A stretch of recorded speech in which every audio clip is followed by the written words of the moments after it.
Okay, and I'm just like you. It's Bob, right? Yeah. Okay. And you were in the Army. I was in the Army, yes, in a little mobile radar outfit. Signal Aircraft Warning Battalion was the name of it officially. And so, where were you when you discovered the war started? When you heard of Pearl Harbor, do you remember? When the war started, Yeah. I was doing dishes in a little just a bit in a little boarding house up in Spokane. That's what I was doing that morning, and I was working for pay off part of my board, you know, and all that stuff. I was going to telegraph school up there at the time, and that's what I was doing. And, So you weren't in the service yet? You didn't? no, Oh. no. I didn't join until November of '42. My twin brother and I had been both working around, mostly in telegraphy work with the railroad and everything. We decided we should be in the service, so we just quit our jobs and went home and finished picking apples to finish out the harvest for some friends because they couldn't get people to pick. So as soon as apple harvest was over then, on November 24th, we both went down and enlisted, by golly. So you were what, 19, 20? Yeah, we were 19. Yeah. Just kids. It was 42. Well, yeah, I suppose. And where did you first see battle duty? What was your introduction to the war front? To battle? Yeah. Oh, Iwo Jima. That was the only battle I was involved in. That's a big one. Yeah, yeah. Did you realize at the time you were a part of history? Oh yeah, sure. You can't help but be involved in something like that and not think that you're a part of history. I mean, just seeing that huge bunch of ships getting ready to invade this little bitty old island for the love of Pete. That's you can't help but feel it. It's an exciting thing, and I wouldn't give $1 billion for my experiences in the service really during the war. It was a tremendous thing, and I helped. I think it was a great thing for the young people, for guys in my age group, the ones who weren't killed and hurt or anything, but for the overall life experience. I'm just so thankful I was privileged to serve, really. It was good. Now you left from Spokane and you ended up in Iwo Jima. Did you even have the faintest idea where Iwo Jima was before? That's right. Didn't have any idea at all. In fact, I went in November '42 and then went down to California for basic training with the Signal Corps at Camp Kohler. It was fairly close to Sacramento, and that was a rough old 2 months physically, but I was in super good shape. Really, I'd been hiking and fishing and working hard out in the orchards, and even their obstacle course didn't bother me a bit. I enjoyed it just because of the challenge. But it was great, and we stayed there for a couple of months and then went down to Los Angeles, and I had a gravy train for 3 months going to radio school. Spokane Radio School was the name of it, and we sat a number of hours every day listening to code, picking code, and I got pretty good at it, really. So I could take 25 words a minute, just mixed code groups, you know, which was pretty good. That was their goal, you know, and then I could take straight press for 35 words a minute. And it got so that the words would just flow through my mind and out my fingers. And I enjoyed that very much. Then they shipped us to Florida for operational tour, for training, really, out in the Tampa Bay area, and out in the jungle, and chiggers and great big rattlesnakes 5 feet long. Holy smokes. Then Your view of the service was changing at that point. I spent an awful lot of time just digging slit trenches and digging drainage ditches because we had rain and awful mud. We'd keep moving our camp too, you know, moving our setup to get practiced in taking it down and setting up the thing. Oh boy. Now, when you landed at Iwo Jima, the Marines had already come in, right? They'd already had pretty heavy casualties. Oh yeah, because they went in on morning of D-Day, of course, the Marines did, and we tried to land in the I guess it was afternoon or late morning of D-Day, and as I was telling you, we were shelled like a son of a gun, and we took 22 hits, and boy, the boss got us. He got a hold of a tug and had us stowed out of there fast because we'd have lost everything if we hadn't. And so we waited till D+3 before we actually landed and started getting our gear out and setting things up. Did you, and this is a hard thing for me to understand, when you went on to Iwo Jima, did you live in constant fear? What was your thought? Here you're a 19, 20-some-year-old kid out in this war zone now. What? No, I didn't have any great feelings of fear. Some of the guys did. We lost two or three of them to fatigue, what do they call it, mental fatigue or whatever it was, and everything. But I had a pretty good grounding in Christianity, church teachings, and we had a lot of faith. And actually, that particular idea didn't bother me that much. I had a couple of really scary moments and all that. In fact, sitting on board that ship just offshore there when we were getting shelled, we didn't know what was going on. Boom, boom, boom, you know. But there were other guys with me. And, you know, misery loves company and all that stuff. And I couldn't get too scared, really, as far as being scared goes.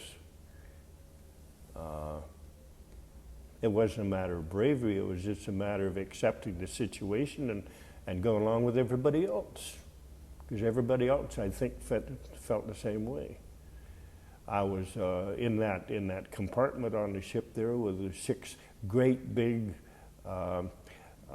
Afro-American guys, great big husky fellas, good football player types and everything, and it didn't seem to bother them too much either. And you develop a sort of I guess the word is camaraderie, you know, where you're all in the same boat together. But I had a couple of bad moments after we got our radar in a hole, you know, revetted. We had to dig a big hole with bulldozers, or Chibi's did that, but we got it in there and had a bad storm one night, and there were rumors of Jap infiltrators that night. And by that time, it's 6 weeks had elapsed, and we were kind of in foxholes up in there, and they asked for volunteers to go up and man the radar, you know, to stand guard. And so I volunteered, and that saved my life, because that night one of these ducks, you know, these Navy, you know, they go on land. And yeah. Anyway, they came up through there and they missed their turn in the road in the sand, and this one drove right over.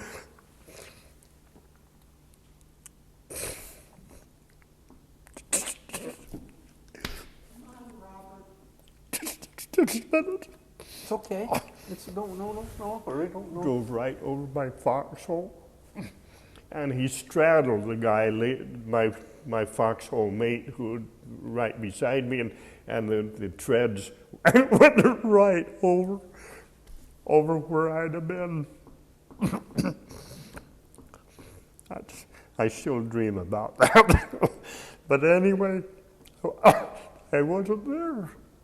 I wasn't there, you know, and I was so thankful the next morning. My gosh. But they showed me the tracks and everything, and so the good Lord was with me. They say you never volunteer, but I'm glad I did. Of course, there's no problem at the radar, and everything went fine, but you hear funny noises and then the rain and everything, and your imagination works, you know, bad. But anyway, got through that okay. Had a few other close ones on Iwo, but overall came out of it just fine. Just fine. Now you talked about a thing that a lot of the guys have talked about, and that's kind of the friendships that you formed. I mean, like you said, company loves misery, and we're all in the same boat. Yeah. And I talked to some of the guys about that. I mean, when you look at their whole life, how long their life is, and then you look at this part that was the military, actually a pretty small part of that big picture, but yet some of these friendships you talk about being so special. Did you experience that? Yeah. I have pictures of 2 or 3 guys. We kind of quit corresponding after 20 years, you know, 20, 30 years, but I did experience, and I experienced a very closeness, a very close feeling with those guys, and it was great. It was something we don't have in civilian life, really, or at least I've never experienced it. That type of a feeling, comradeship, you might say. It was awfully good. And I assume some of that has to go with the fact that your life and their life depended on you, your life depended on them, that it was a life or death situation that you were in. Yeah. we had to look out for each other, pretty much, and so we did. We tried to. There's a young fellow there named Paul, and I was older, everything, but I kind of took him under my wing in a way, and a real nice fella, and he'd asked me questions a lot and everything, but we had that good feeling. I wrote to him for a number of years afterwards. And we went swimming together after we got the island secured. And we were there 8 months, for the love of Pete, that little old place. See, now that's interesting, because that's some of what the history books don't cover, is that there had to be some normal life that went on in the middle of this war. So what was that? I mean, you talked about going swimming. Here you are at Iwo Jima. I mean, anybody my age thinks of Iwo Jima, we think of Iwo Jima, the war front. So here you are, you've secured it. Did it become average day, 8 months, or were you constantly? After 4 months, well, I think it was in April we had our last infiltrators from the Jap people. We had a few bomb scares from planes coming in from the north. They would bomb our tent area. We were in tents by then, after 3 or 4 months. And we had caves we could go into, the big sandstone caves. About 3 times, I think, we took shelter in the caves. We made it okay. They did a lot of damage to the tents a couple of times because I used the anti-personnel bombs. But other than that, it wasn't bad. And once we got away from that sort of thing, we did a lot of hiking around the island. What can you do on 8.5 square miles, you know? They warned us, so we lost quite a few guys overall because they'd pick up sabers and hand grenades and stuff, you know, like that, and bluey. Just bluey. They'd blow them up. Huh. What's the word I'm trying to think of? Booby traps. Oh yeah. They had booby traps all over everything, and in fact, some of the Marines were lost because of that. They would find these booby trap things in caves, and it was a shame to lose their lives for such a deal. One time I was on a hike up Suribachi, it was first part of March, and I found a case of Japanese hand grenades, just about 3/4 full, Just, great Scott, there's a whole bunch of them, you know. Oh, it was a temptation to reach over and grab a couple of those rascals and put them in my pocket. And boy, oh boy, I can just imagine that thing being booby-trapped and the whole case of them. Phooey! Huh. But it's kind of interesting. So I stayed away from that sort of thing. I didn't want to get anything like that.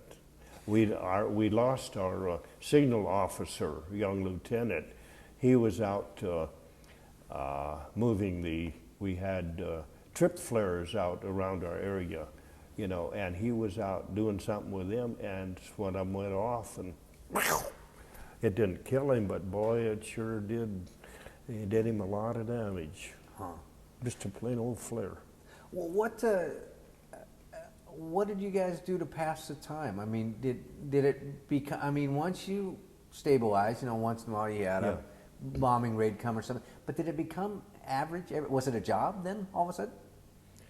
Pretty much. We had our shifts we had to pull, 6 or 8 hour shifts, whatever they were, as radio operator, you know. I had to pull those shifts, and then we had company duty, which would be KP or police. We did a lot of policing up, you know, to go out and keep things clean. They were real emphatic about that sort of thing. And we did have some spare time, though, and I did quite a bit of hiking. And then they had some old bushes that were pretty well beat up there, and I scrounged around and got some seeds and planted them, and by golly, they came up out by the tent. So you had a little garden going. Yeah, just about. Sure, it was fun. You had to do anything you could. There's an awful lot of gambling, poker players. Some guys just made a mint playing poker with their buddies, and sent home hundreds of dollars every week, really, and which was fine. This was fine, but you had to find something to do. Another kid, this kid I was telling you about, this young fellow, Paul, he and I found a place to swim, and I learned how to body surf. They had this big bay. It was about 3 feet deep, you know, and then with the tide and everything, and I could body surf, just shoot along on my stomach. It was fun. We enjoyed it. At Iwo Jima. At Iwo Jima, yes. Those are two words I never thought I would hear go together. Body surfing, Iwo Jima. Yeah. Yeah. Well, I did a lot of that out on the north shore of Oahu there in the Hawaiian Islands too. Huh. But I had some good swimming there out off Iwo Jima after things got settled down. It got safe enough so we could venture out alone. So where were you do you remember where you were when you heard the war was over?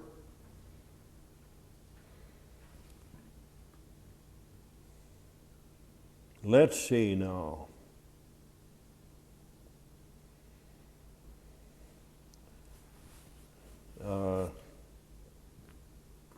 Well, we were there, obviously, on Iwo. I don't remember exactly what I was doing. No, I don't remember. It seems, let's see now. I could probably get my memory refreshed, though, but I can't think of it off the top of my head. Do you think that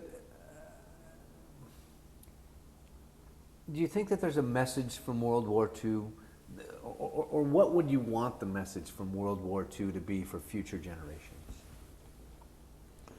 Well, that's very, very, very difficult, because I don't think wars per se give messages.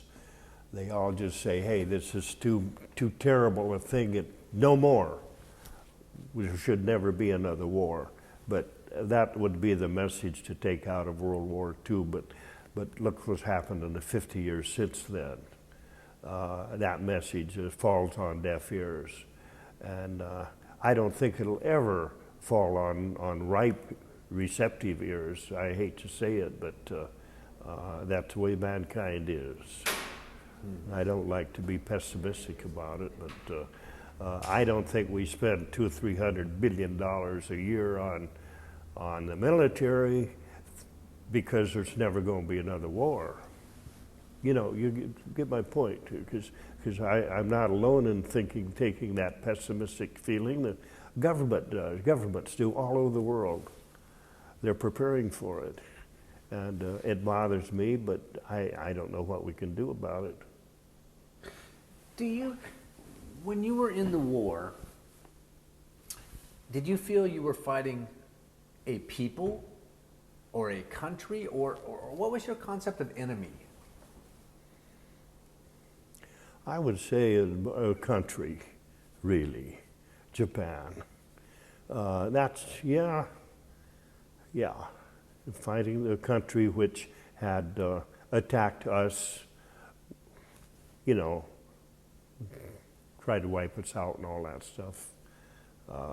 So that was my feeling. I didn't feel we were fighting a people particularly, because it's the governments that start the wars anyway. The people fight them, but the governments are the ones that are responsible. So I felt we were fighting the country. Did you feel, or do you feel after the war, any animosity towards the Japanese people, or was that all left behind? Or I think I pretty well left it behind, really, because there again, you know, you realize that everything the Japanese did, they were being directed by their higher ups, and the ones we'd come up in contact with wouldn't have had anything, anything to do with it. And no, I didn't feel any animosity toward them particularly. Huh. It'd be useless. Are you proud that you served? Are you glad that you served? Absolutely.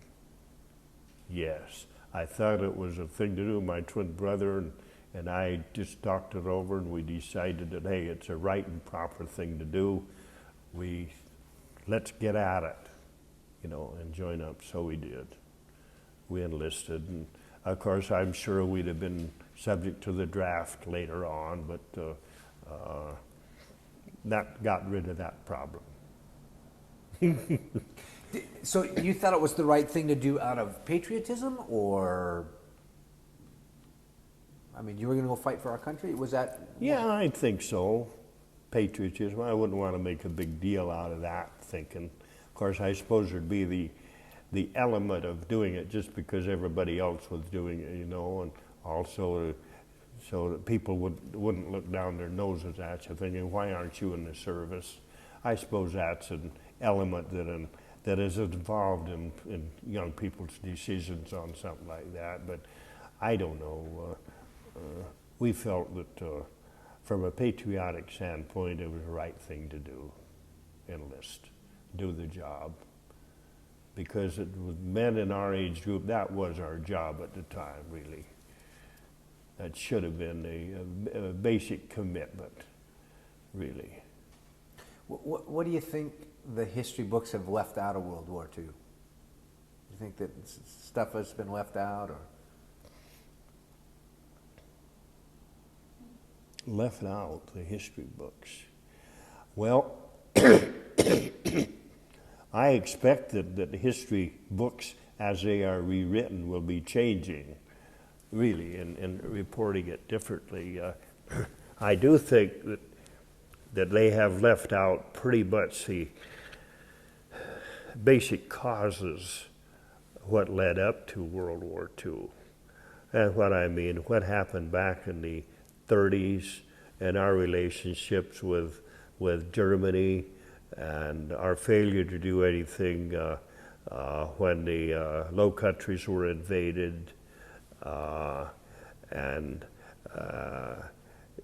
sitting with our heads in the sand while the Japanese bombed the major part of our fleet there at Pearl Harbor. I don't think those have been really reported enough, because I do think that there's a lot of blame for all of those that should go against our government, which either brought on the war or worsened it. And I don't think all that stuff has been reported accurately enough. Tom talked about this. He said he was aware enough of the propaganda that was being fed to him. The Marines are the strong, the brave, and so they were being indoctrinated with that, which I'm sure you faced some of that too.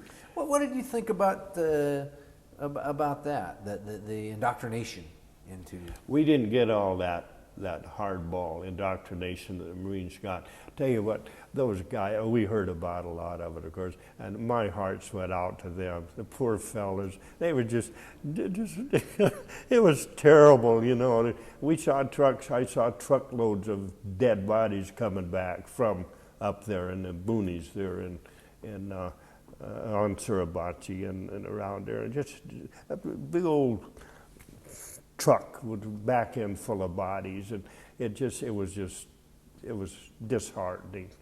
My gosh. Poor fellas, and nothing they could do about it, you know. Each guy had to do his own job.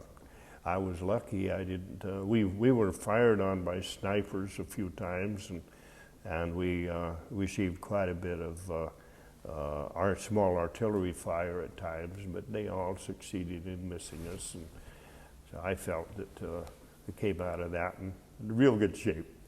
Do you have any funny stories? Do you have any funny, humorous stories from your time in the service? Humorous stories. Oh gosh, no, not really. Except that time that the Navy plane fired on us there, and Kaneohe Bay there out of Honolulu, out near Honolulu. He fired, and then I guess our commanding officer got on the radio and just chewed him out. In clear language, you know, didn't use code or anything, just really chewed him out. That gave everybody kind of a good laugh, but the pilot was killed a few months later. It was too bad. So now what happened on that? How did he end up firing on you? That was friendly fire, right?